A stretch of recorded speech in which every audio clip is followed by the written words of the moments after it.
욥기서 33장 13절에서 18절인데요. 교독해서 보겠습니다. 제가 먼저 읽겠습니다. 하나님께서 사람의 말에 대답하지 않으신다 하여 어찌 하나님과 논쟁하겠느냐?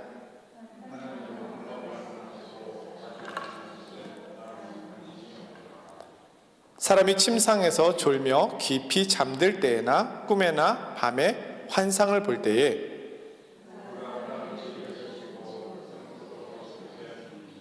이는 사람에게 그의 행실을 버리게 하려 하심이며 사람의 교만을 막으려 하심이라.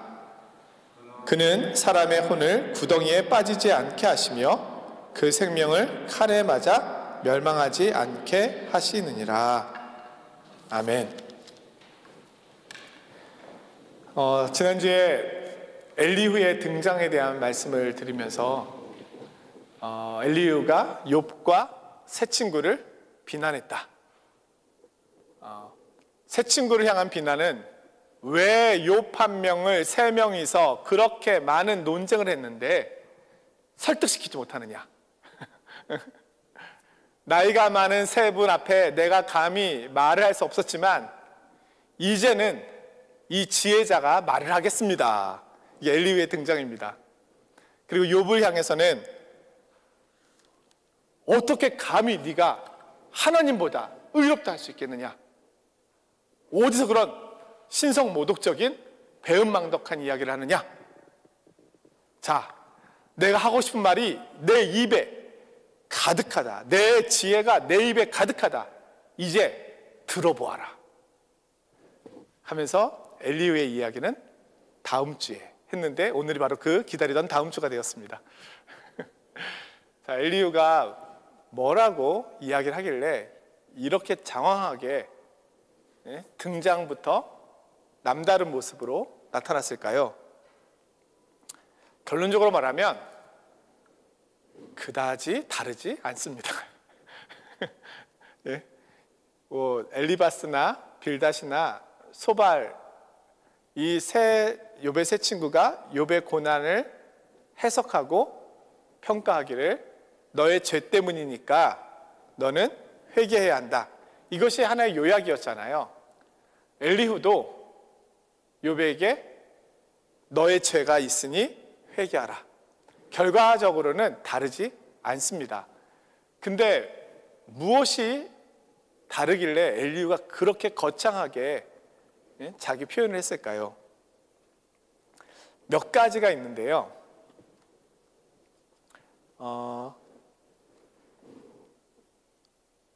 먼저 엘리후는 욥의 마지막 말이 기억나시나요?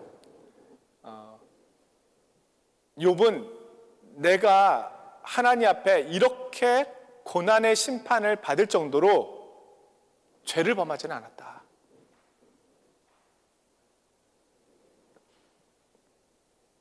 내가 충분히 의롭지는 않을 수 있었을지 모르지만 이렇게 하나님 앞에 매를 맞을 정도의 죄를 지은 것 같지는 않다.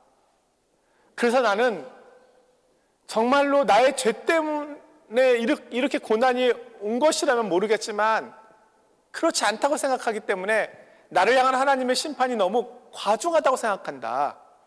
이것에 대하여 하나님보다 더 큰 하나님이 계시다면 하나님의 이 행하신 일을 좀 판단받고 싶다. 그래서 하나님을 하늘의 재판장에 법원에 피고로 앉혀놓고 더 크신 하나님이 하나님의 행하심에 대하여 판결하기를 원한다고 이야기를 했거든요. 이게 엘리후가 들을 때는 너무너무 교만하게 들린 거예요. 우리 성도님들이 들으실 때도 욥이 좀 너무했다 이런 생각이 좀 드시나요? 그래도 그렇지 하나님을 재판정에 세우겠다니.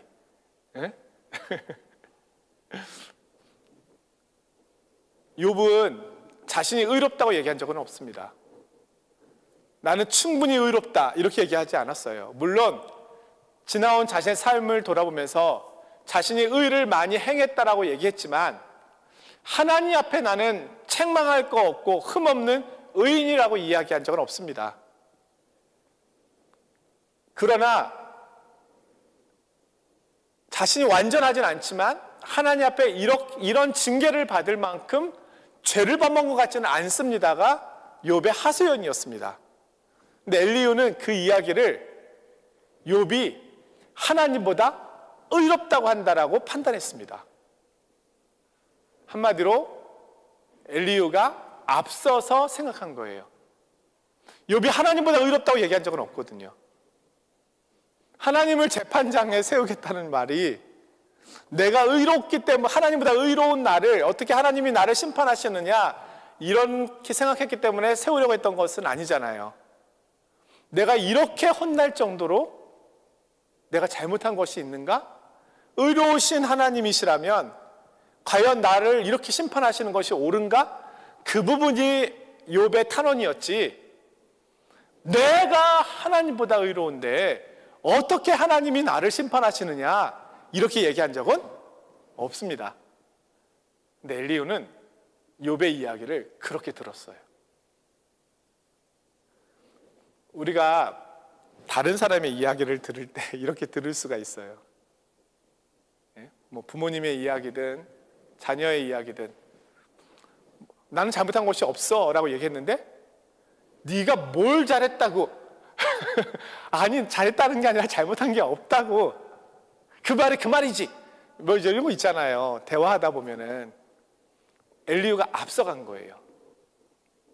욥의 이야기를 계속 듣다 보니까 욥의 탄원이 하나님을 향하여 저렇게 얘기할 수 있어? 라는 생각이 앞서면서 이 녀석이 하나님보다 의롭다고 하네? 이렇게 스스로 판단한 거예요. 그러니까 엘리후가 사실은 잘못 판단했죠.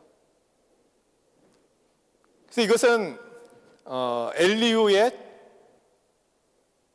잘못이고 그 잘못에서 욥을 책망하는 거니까 사실은 길이 약간 어긋나게 되는 것은 당연하죠.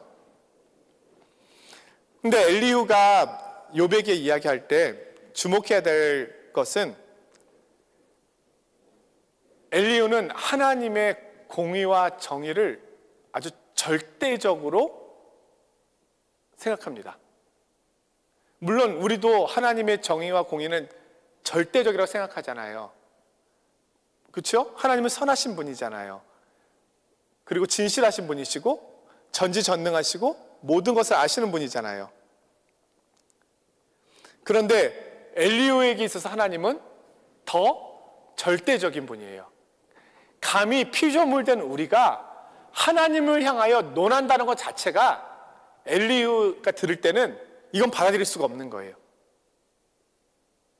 그러니까 재판정에 세운다는 그 이야기뿐만이 아니라 욥이 하나님에 대하여 이야기하고 있는 모든 것들이 엘리후에게 있어서는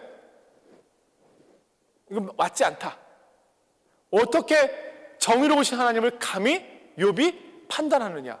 의로우신 하나님을 어떻게 내가 판단하느냐? 어떻게 그 하나님을 마치 자신과 같은 인간인 것처럼 그렇게 함부로 이야기할 수 있느냐? 그러니까 하나님이 엘리후에게 있어서는 아주 높이 계신 분이에요. 저 하늘 위에 계신 분, 천상에 계신 분. 이것이 부분적으로는 맞지만 그러나 절대적인 것은 아니잖아요. 그래서 사실은 욥을 향한 엘리후의 변론은 출발점부터가 약간 달랐다. 이런 하나님을 사실은 이 이슬람, 무슬림들이 섬기는 알라가 사실 이 절대적인 하나님입니다. 알라는 너무 높은 데 계신 분이에요. 인간을 만드시고 인간을 지으시고 알라가 그 후에 알라는 뒷짐지고 있는 거예요. 자, 이제 내가 너희들한테 계명을 줬으니까 계명대로 살아 하고 인간의 삶에 절대적인 주권을 가지고 있지만 인간과 교류를 한다든지 예를 들면 우리 기독교처럼 아버지와 자녀의 관계, 호세아서에 나오는 남편과 아내의 관계, 이런 관계, 목자와 양의 관계, 이런 관계가 아니에요. 거기서는 알라는 절대적인 권위와 절대적인 힘을 가지고 있는 것이고, 인간은 무조건 알라의 말에 복종하고 순종해야 되며 그 말에 어떠한 반론이나 토도 달 수가 없어요. 엘리후가 바라보고 있는 하나님은 이런 분이에요. 너무 크신 분이에요. 그러니까 우리가 아무것도 할 수 없다는 거예요. 하나님 앞에서. 하나님이 전적으로 옳고 하나님이 무조건 공의로워요. 무조건 의로워요. 그래서 우리는 거기에 무조건 맞추는 것이지, 그것에 대하여 뭐 나의 감정과 느낌을 이야기한다는 것 자체가 불순하다. 이게 엘리후의 주장입니다. 근데 이 말이 맞아요? 우리에게 있어서 하나님은 그런 분이신가요? 하나님은 높이 계시고 멀리 계시고 나를 만드시고 지으신 후에 뒷짐지고 바라보고 계신 하나님이십니까? 아니시잖아요. 가장 크신 말씀으로 이 세상을 창조하신 그 엄청난 우리의 작은 신음까지도 듣고 계시는 그 전지전능한 주권자, 창조주 그 하나님이 이 피조물된 인간의 죄 속에서 신음하고 고통하는 소리에 귀를 기울이시고 그들을 돕기 위하여 찾아오시잖아요. 네? 아브라함에게 찾아오시고 이스라엘 백성들에게 찾아오시고, 하나님과 이스라엘이 계약을 맺는데 이 계약 자체가 평등한 계약이 아니잖아요. 불평등한 계약이잖아요. 하나님 손해잖아요. 하나님께 무엇이 이득돼요? 그 크신 하나님이 자신을 낮추고 낮춰서 이스라엘과 함께 가시겠다는 거예요. 광야길에 함께 가시잖아요. 앞서 가시잖아요. 업고 가시잖아요. 왜 그렇게 하셔요? 그 하나님이 우리와 동행하신다는 거예요. 자신을 낮추시는 거예요. 우리 부모님들이 어린아이와 함께 갈 때 아이들이 끌려가나요? 질질? 아이들과 손을 잡고 갈 때 어떻게 해요? 아이들 걸음에 맞추잖아요. 천천히. 아이들이 빨리 가면 빨리 가고, 아이가 천천히 가면 천천히 가고, 아이의 보조에 맞추잖아요. 왜요? 우리가 크니까, 돌봐야 되니까. 하나님이, 그 크신 하나님이 우리에게 찾아오셔서 손을 내미시는 거예요. 그리고 우리와 함께 가시는 거예요. 근데 우리가 힘들어요? 못 가겠어요? 업고 가시는 거예요. 어렸을 때 부모님 품에서 업혀보신 적 다들 있으시잖아요. 목사님, 저는 혼자 컸어요. 그렇지 않으시잖아요. 친척집에 설날이나 명절 때, 이때 가면 많은 음식이 차려져 있잖아요. 그럼 먹고 배가 부르니까 구석에서 잠들어요. 그러면 이제 어르신들은 늦게까지 음식을 드시고 이야기 나누시다가 어느덧 잠들고 있는 나를 이렇게 들고 움직이시는 게 느껴져. 그러다가 엎이는 느낌이 들어. 그러다가 눈 떠보면 집에 와 있는 거예요. 다들 그런 기억이 있으시잖아요. 하나님이 우리를 업고 가시는 거예요. 그 크신 하나님이. 엘리후는 하나님이 높고 멀리 계신데 어떻게 욥, 너의 고난이 아무리 커도 그렇지 그 하나님에 대하여 네가 마치 사람에게 이야기하듯이 그렇게 하는 것은 옳지 않아. 그렇지만 사실은 엘리후가 옳지 않은 거예요. 욥기 38장 이후에 보면은 하나님이 욥에게 나타나시잖아요. 다시. 천상에 계셨던 하나님이 욥에게 나타나셔서 욥과 계속 말씀하시잖아요. 예? 네가 뭘 본 적이 있느냐? 예? 네가 뭐 들아기가 새끼를 뵐 때 본 적이 있느냐? 뭐 이러시면서 계속 이야기하시잖아요. 우박 창고를 본 적이 있느냐? 예? 번개 창고에 들어가 본 적이 있느냐? 뭐 그러면서 막 이야기하시잖아요. 하나님이 욥하고 친구처럼 이야기하시는 거예요. 그런데 네가 뭘 안다고 너의 지혜로 감히 나를 평가하려고 했단 말이냐? 찾아오시는 하나님이에요. 이야기하시는 하나님, 말씀하시는 하나님, 욥의 탄원을 다 듣고 계시는 하나님. 그분은 들으신다는 거예요. 하늘에 계심과 동시에 내가 입을 여는 그 순간 내 옆에서 귀를 기울이시고 들으신다는 거예요. 그래? 너 지금 그런 이야기하고 있는 거야? 다시 한번 얘기해봐. 들으신다는 거예요. 우리가 기도할 때 하나님은 하늘에 계신 것 같지만 내 옆에 앉아서 내 귀를 기울이신다는 거예요. 때로는 내 앞에 계신 거예요. 내가 무릎을 꿇고 하나님 앞에 기도할 때 하나님이 내 앞에 서서 내 머리를 만져주시고 안수해 주시고 축복, 복을 빌어주시고 안아주시는 거예요. 이거는 이슬람의 알라하고는 달라요. 그래서 알라와 하나님은, 기독교 하나님은 같은 하나님일 수가 없는 거죠. 실론이 달라요. 성품이 달라요. 그래서 선교학적으로는 접근할 때는 물론 기독교의 하나님, 또 무슬림의 이슬람교의 알라 같은 하나님입니다 라고 접근할 때가 있지만, 그거는 이제 선교적인 차원이고, 교리적인 차원에서 성경적인 차원에서 접근할 때는 이 둘은 성품도 다르고 인간을 향한 계획과 통치와 섭리와 모든 것이 다르다. 궁극적으로 기독교 하나님은, 우리 하나님은 끝내 아들을 보내시잖아요. 그는 근본 하나님과 본체이시나 사람의 모양으로 종의 형체를 가져 우리 가운데 오시잖아요. 하나님이 인간이 되시잖아요. 우리와 함께 거니시고 우리와 함께 마시시고 우리와 함께 생활하시고 그러면서 우리 삶 속으로 들어오시잖아요. 그래서 우리의 아픔을 들으시고 우리의 슬픔을 들으시고 우리의 죄악을 대신 짊어지시잖아요. 하나님은 그런 분이시잖아요. 또 하나 엘리후의 이야기에서 좀 우리가 다른 사람에게서 볼 수 없는 특별한 점은, 오늘 우리가 함께 읽은 본문에 이런 말씀이 있어요. 17절에 이렇게 말씀하거든요.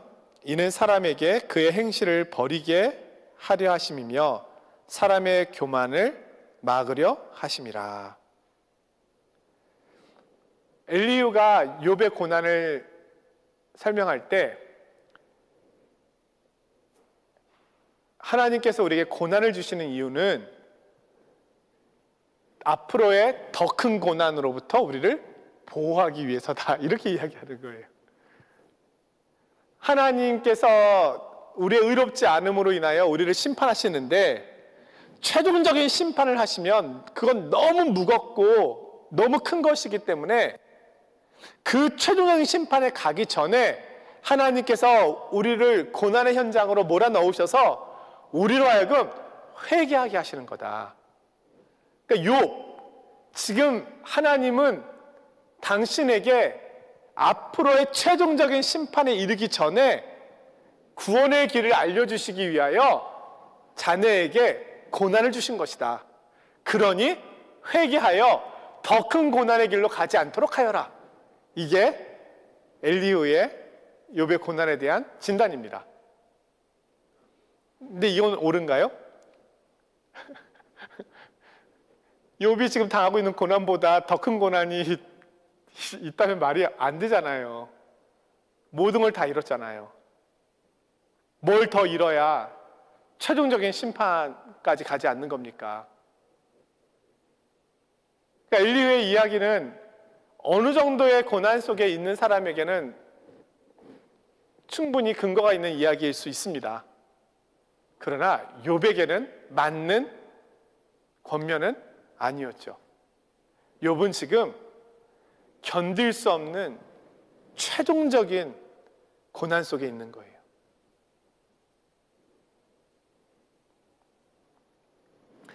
엘리후는 하나님께서 우리에게 고난을 주시는 이유는 우리를 연단하시고 우리를 성장시키기 위함이다. 이렇게 이야기합니다. 이 이야기는 틀린 이야기는 아니죠. 그러나 욥에게 있어서는 적당한 이야기는 아니다. 그런 면에서 엘리후는 앞서 말한 친구들하고는 조금 차이가 있다. 엘리후의 가장 큰 앞서 말한 세 친구와 전혀 다른 차이는 엘리후는 이제 새로운 이야기를 꺼냅니다. 저도 처음 듣는 이야기예요. 우리가 함께 읽지 않았지만 우리가 계속 읽으면은 욥기 33장 23절에 천사 중보론이 나옵니다. 처음 듣는 이야기시죠? 자, 만약에 1000명의 천사가 있다고 하자. 천사들이 이 세상을 하나님의 심부름꾼으로서 이 세상을 두루 다니면서 사람들을 다 살피는 거예요. 근데 그 중에 한 명의 천사가 욥이 의로운데 고난받았습니다 라고 판단해서 하나님 앞에 왔다는 거예요. 예? 하나님, 제가 보니 욥은 의로운데 지금 고난 중에 있습니다. 지금 욥은 저런 고통을 당할 사람이 아닙니다. 자기 죄에 비하여 저 고난은 너무너무 큽니다. 통촉하여 주시옵소서. 이렇게 천사가 하나님께 이야기를 하면 하나님이 그 이야기를 듣고 욥 너를 고쳐줄 것이다. 이 이야기를 합니다. 이게 여기 제가 읽어드릴게요. 만일 1000 천사 가운데 하나가 그 사람의 중보자로 함께 있어서 그의 정당함을 보일진데 하나님이 그 사람을 불쌍히 여기사 그를 건져서 구덩이에 내려가지 않게 하라. 내가 대속물을 얻었다 하시리라.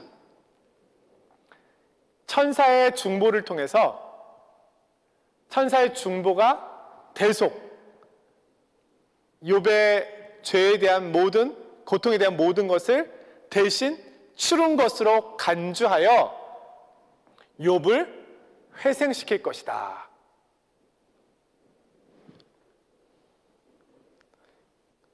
그러니 만약에 내가 의롭다면 천사가 이렇게 할 것이니까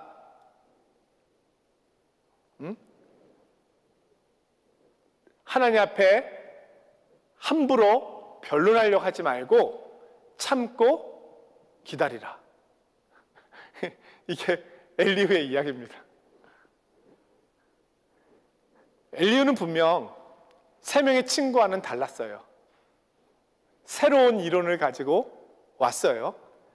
물론 이 이론이 뭐 허무맹랑한 이야기들은 아니에요. 그러나 어떤 이야기는 욥에게 적용되지 않는 이야기이고 어떤 이야기는 너무 과장된 이야기였어요. 그리고 결론적으로는 욥에게는 어떠한 위로도 되지 않아요. 욥을 전혀 돕지 못해요. 우리가 고난 중에 있는 성도들을 볼 때 우리는 돕기 위해서 도와주고 싶은 마음으로 가잖아요. 이 욥의 세 친구도 돕기 위해서 온 거거든요. 엘리후도 돕고 싶어서 왔던 거겠죠. 욥의 고난을 구경하러 온 건 아니잖아요. 선한 마음으로 왔잖아요. 그런데 돕기 위해 온 동기는 좋았지만 결과적으로 욥에게는 어떤 위안도 되지 않았고 도리어 욥을 더 깊은 좌절과 슬픔 속으로 끌고 들어갔다. 이것이 욥의 세 친구의 가장 큰 잘못이고 또 엘리후도 욥에게는 어떤 도움도 주지 못하였다.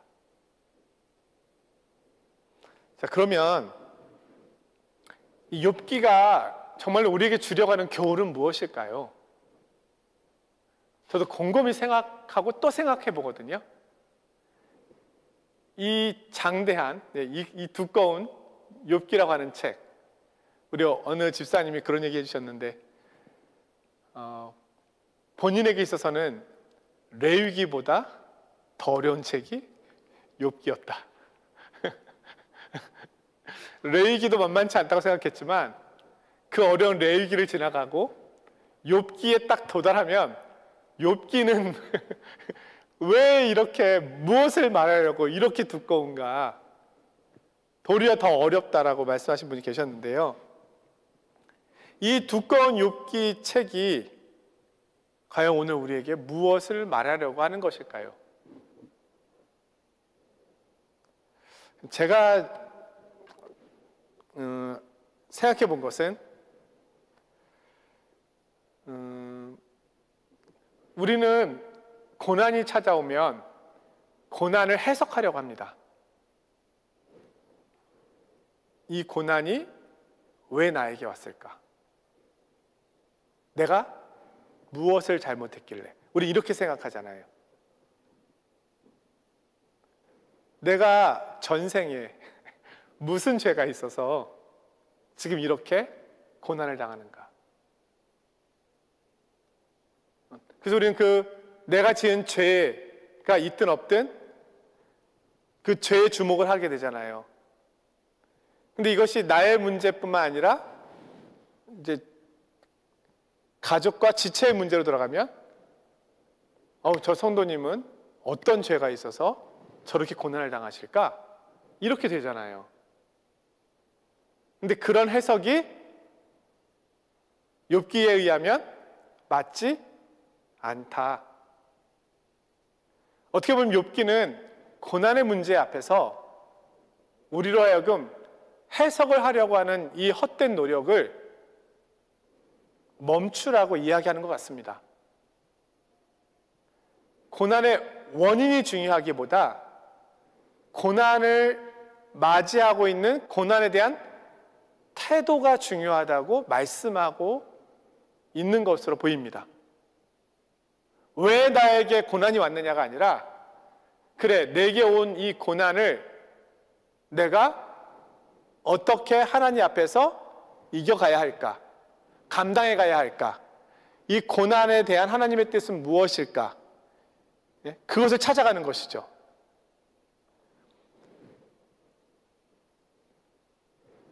어느 성도에게 고난의 문제가 왔을 때 저 성도님은 무슨 죄가 있어서 무슨 잘못을 해서 저런 고난과 어려움을 겪을까가 아니라 저 고난 중에 성도님이 저 고난을 어떻게 이겨가야 될까? 저 고난 속에서 하나님께서 저 성도님을 어떻게 붙잡고 계시는가? 저 고난 속에서 하나님 주시는 위로는 무엇일까? 어떻게 이 고난을 이겨가기를 하나님은 원하실까? 고난에 대한 태도가 더 중요하다. 왜냐하면 고난에 대한 해석은 물론 전혀 필요 없다고 할 수는 없겠죠. 우리가 우리 자신을 살피는 건 중요하니까. 그러나 분명한 것은 고난에 대한 우리의 해석이 완전하지 않다는 거예요. 모르잖아요. 나에게 어떤 고난이 왔는데 이 고난이 왜 왔는지 사실은 내가 미루어 짐작할 수는 있지만 정답을 갖고 있지는 않잖아요. 모르잖아요. 모르는 것에 대한 집중을 하기보다, 그래, 이 고난 속에서 하나님은 내가 이 고난을 어떻게 이겨나가기 원하실까? 기도하며 말씀 안에서 겸손히 낮아짐으로 진실함으로 이해하기 원하시는지, 아니면은 인생에 체념하듯이 하나님은 없어, 하나님 날 버렸어, 이렇게 생각하고 하나님과 상관없는 시간을 보내는 것을 하나님 원하시는지, 고난에 대한 나의 태도가 훨씬 더 중요하다는 겁니다. 지금 욥의 세 친구와 엘리후는 이 욥에게 집중했던 것이 고난에 대한 해석이에요. 욥, 자네의 고난이 왜 왔는지 내가 설명해 줄게. 이 고난의 문제는 아마 이거일 거야 라고 아마에서 시작했던 것이 진짜 이거야로 이제 변해가잖아요. 그것이 욥에게는 아무런 도움도 되지 않았다. 엘리후는 물론 출구를 조금은 열어주었습니다. 고난은, 자네가 당한 고난은 연단일 수 있어. 더 큰 고난이 오기 전에 미리 경고하시는 것일 수 있어. 그러니 회개해. 그러면 더 큰 고난으로도 피하게 될 거야. 약간의 출구는 열어주었지만 그것도 옳은 해답은 아니었다. 더군다나 엘리후는 하나님과 변론하는 것이 옳지 않다라고까지 이야기했다. 그러나 그렇지 않다.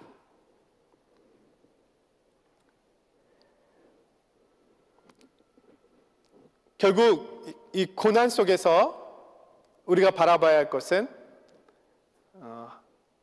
하나님의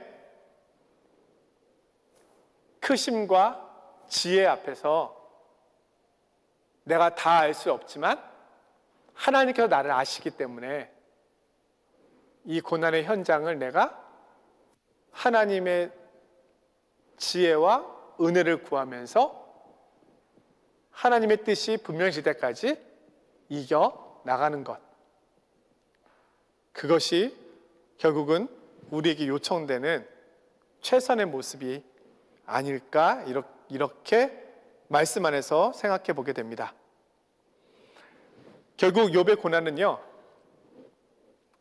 친구들의 이야기 속에서 해결되지 않습니다. 결국은 하나님 앞에서 해결됩니다. 결국은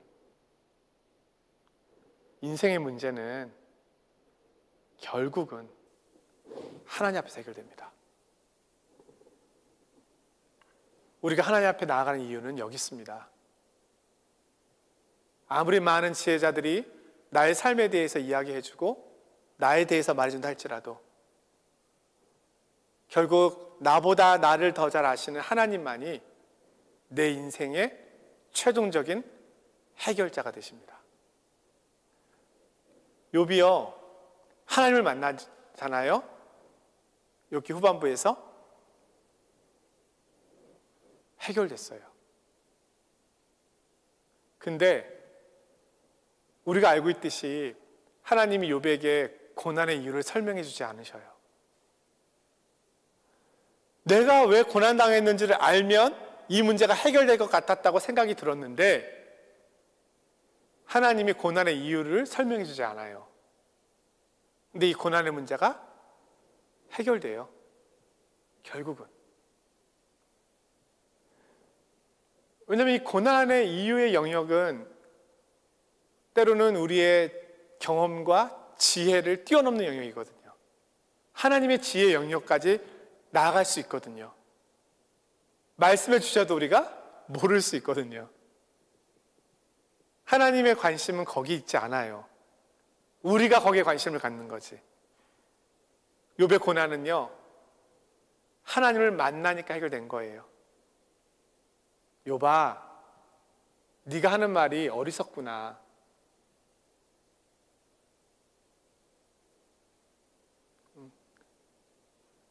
이 크신 하나님이 너를 보고 있었다. 거기서 해결되는 거예요. 욥이 고백하잖아요. 내가 주님께 대하여 귀로만 들었었는데 이제는 눈으로 주를 봅니다. 거기서 해결되는 거예요. 우리가 인생에 어떤 문제가 있을 때 뭐 아이들 이야기를 한번 해보면, 만약에 자동차를 사달라고 하는 아이가 있어요. 장난감 자동차를 사달라고 하는 아이가 있는데 갑자기 삼촌, 우주 비행사 삼촌이 나타나서 내가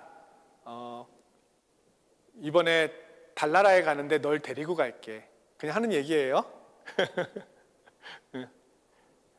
우주에서 보는 지구를 한번 보여줄게. 같이 갈래? 이 아이가 더 이상 자동차 사달라고 하지 않아요. 이건 너무 사소한 거예요. 더 크고 중요한 게 보였거든요. 우리 인생의 문제가 내가 이렇게 집중하고 있는 이 문제가 해결되면 될 것 같은데 사실은 대부분의 우리의 문제는 이 문제가 해결되기 때문에 해결되는 게 아니라 나보다 더 크신 하나님을 만나니까 이 문제가 문제로 보이지 않게 되면서 해결되는 거예요. 이게 신앙의 신비예요. 예수님께서 이 세상에 오셨을 때 사람들이 왜 그분을 따라갑니까? 삭개오가 왜 그분의 얼굴을 한번 보려고 올라갑니까? 그 많은 부자가 무엇이 아쉬워서 나사렛 출신의 목수의 아들 예수님을 보겠다고 올라갑니까? 그분을 보는 순간 내가 오늘 너희 집에 한번 유하겠다라고 말씀하는 그 순간 그의 문제는 그냥 해결되는 거예요. 이게 신앙의 신비입니다. 그래서 사실은 우리가 하나님 앞에 나오면 우리의 삶의 문제가 해결된다는 것이 여기 있는 거예요. 인생의 문제가 해결된다는 것이 이 신비 속에 있는 겁니다. 주 예수를 믿으라. 그러면 너와 내 집이 구원을 얻으리라. 신앙의 신비입니다. 그분을 믿으면 달라지고, 그분을 믿으면 변화되고, 그분을 믿으면 회복되고 치유된다. 오늘 우리가 금요기도에 나왔지만 우리의 기도가 응답되지 않고 돌아가는 경우가 대다수일 수 있잖아요. 왜냐하면 하나님의 응답은 더딜 수 있고 하나님의 계획 속에서, 시간표 속에서 움직일 수 있으니까. 그러나 하나님이 나의 기도를 듣고 계시지 라는 그 사실 하나만 확인하고 가도 우리의 문제가 해결되는 거잖아요. 그래서 우리가 기도의 자리에 나오는 거잖아요. 오늘 엘리후의 이야기는 너무 욥에게 있어서는 과장된 이야기였습니다. 그러나 분명한 것은 욥에게 있어서 하나님은 가까이 계신 분이에요. 그래서 욥은 그렇게 하나님 앞에 때로는 배은망덕한 모습으로 덤벼들듯이 이야기할 수 있었어요. 그것이 하나님 앞에 죄가 아니라 어떻게 보면 하나님을 향한 욥의 믿음과 신앙이었습니다. 오늘 우리의 고난의 문제를 가지고 하나님 앞에 나아가는 것은 믿음 없는 자의 모습이 아니라 도리어 하나님을, 그 크신 하나님이 내 곁에 계시다는, 나를 살피고 계시다는 믿음에서 나오는 고백이다. 우리가 이런 신앙의 고백을 가지고 오늘도 하나님께 더 가까이 나아가는 믿음의 성도님들이 되시기를 주님 이름으로 축원드립니다.